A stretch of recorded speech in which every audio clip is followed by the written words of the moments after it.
আসসালামু আলাইকুম। আশা করছি সবাই অনেক বেশি ভালো আছেন।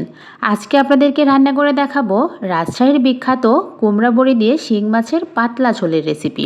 আর সাথে থাকবে আমি কিভাবে ঝটপট অল্প সময়ের মধ্যেই শিং মাছ পরিষ্কার করে ফেলি। এভাবে শিং মাছ পরিষ্কার করা আমার কাছে খুবই ইজি একটা প্রসেস মনে হয়, যার কারণে ভাবলাম আপনাদের সাথেও একটু শেয়ার করি। তো প্রথমে আমি এখানে আধা কেজি শিং মাছ নিয়েছি এবং শিং মাছের মাথাটা কেটে ফেলে দিয়েছি। এখন আমি এখানে পেঁপের যে উপরের ছিলকাটা থাকে, মানে সবুজ অংশটা একটু বেটে নিয়েছি। আর এখানে ব্যবহার করেছি অল্প একটু বেকিং সোডা। আমি এভাবে মাখিয়ে 10 মিনিটের মতো রেখে দিয়েছিলাম। এরপরে এভাবে কষলিয়ে নিলেই কিন্তু একদম ধবধবে সাদা হয়ে যাবে। সত্যি কথা বলতে আমার কাছে সবথেকে ইজি প্রসেস মনে হয় এভাবে শিং মাছ পরিষ্কার করা। এখন আমার কাছে শিং মাছ পরিষ্কার করা কোনো কঠিনই মনে হয় না। আপনারা একদিন এই প্রসেসটা ফলো করে দেখবেন, আশা করছি সবার অনেক বেশি ভালো লাগবে। এরপরে চলে যাব রান্নায়।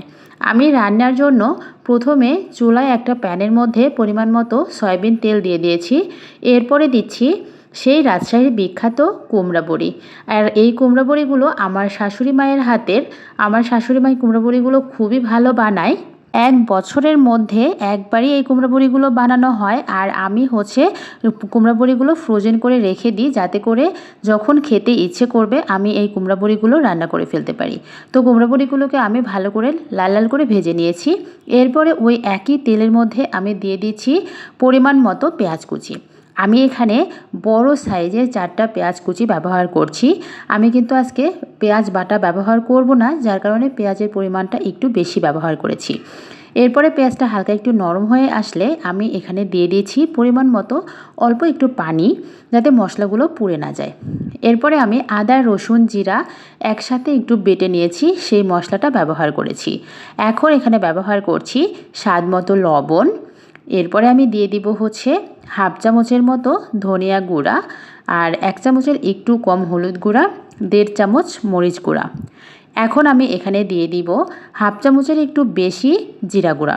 মশলাগুলো দেওয়া হয়ে গিয়েছে। এখন আমি মশলাগুলোকে ভালো করে একটু তেলের মধ্যে ভেজে নিচ্ছি। 1 থেকে 2 মিনিটের মতো একটু মশলাটাকে ভালো করে ভেজে নিতে হবে। এই মুহূর্তেই কিন্তু মশলার কাঁচা গন্ধটা একদম চলে যাবে। মশলাটাকে ভালো করে ভাজা হয়ে গেলে আমি এখানে অল্প একটু পানি দিয়ে দিচ্ছি মশলাটাকে এখন কষানোর জন্য।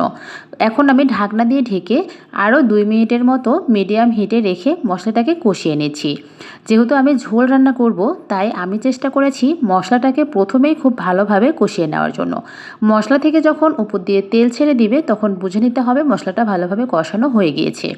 এরপরে আমি পরিষ্কার করে রাখলাম যে শিং মাছ, এই শিং মাছগুলো দিয়ে দিয়েছি। এখানে নিশ্চয়ই দেখে বুঝতেই পারছেন যে আমার শিং মাছটা কতটা ভালোভাবে পরিষ্কার হয়ে গিয়েছে। আমি এখন ঢাকনা দিয়ে ঢেকে 1 মিনিটের মতো মাছটাকে একটু ভাপিয়ে নিচ্ছি। শিং মাছ কিন্তু রান্না করতে বেশি সময় লাগে না, খুব ঝটপট রান্না করা যায়। কিন্তু আমি একটু কুমড়া বড়ি দিব জন্যে একটু সময় নিয়ে মিডিয়াম হিটেই রান্না করে নিচ্ছি, কারণ এই কুমড়া বড়িগুলো সেদ্ধ হতে একটু সময় লাগে। আমি মাছের উপরেও এখন ভেজে রাখা কুমড়া বড়িগুলো দিয়ে ভালো করে কষিয়ে নিব।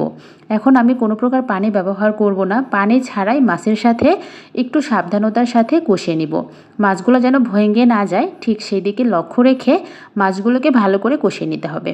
মাছগুলো কষানো হয়ে গেলে আমি এখানে ঝোলের জন্য পানি ব্যবহার করছি। এখানে আমি হালকা কুসুম গরম পানি ব্যবহার করেছি, আর পানির পরিমাণটা একটু বেশি ব্যবহার করেছি, কারণ এই কুমড়া বড়িগুলো সেদ্ধ হতে অনেকটাই সময় লাগে।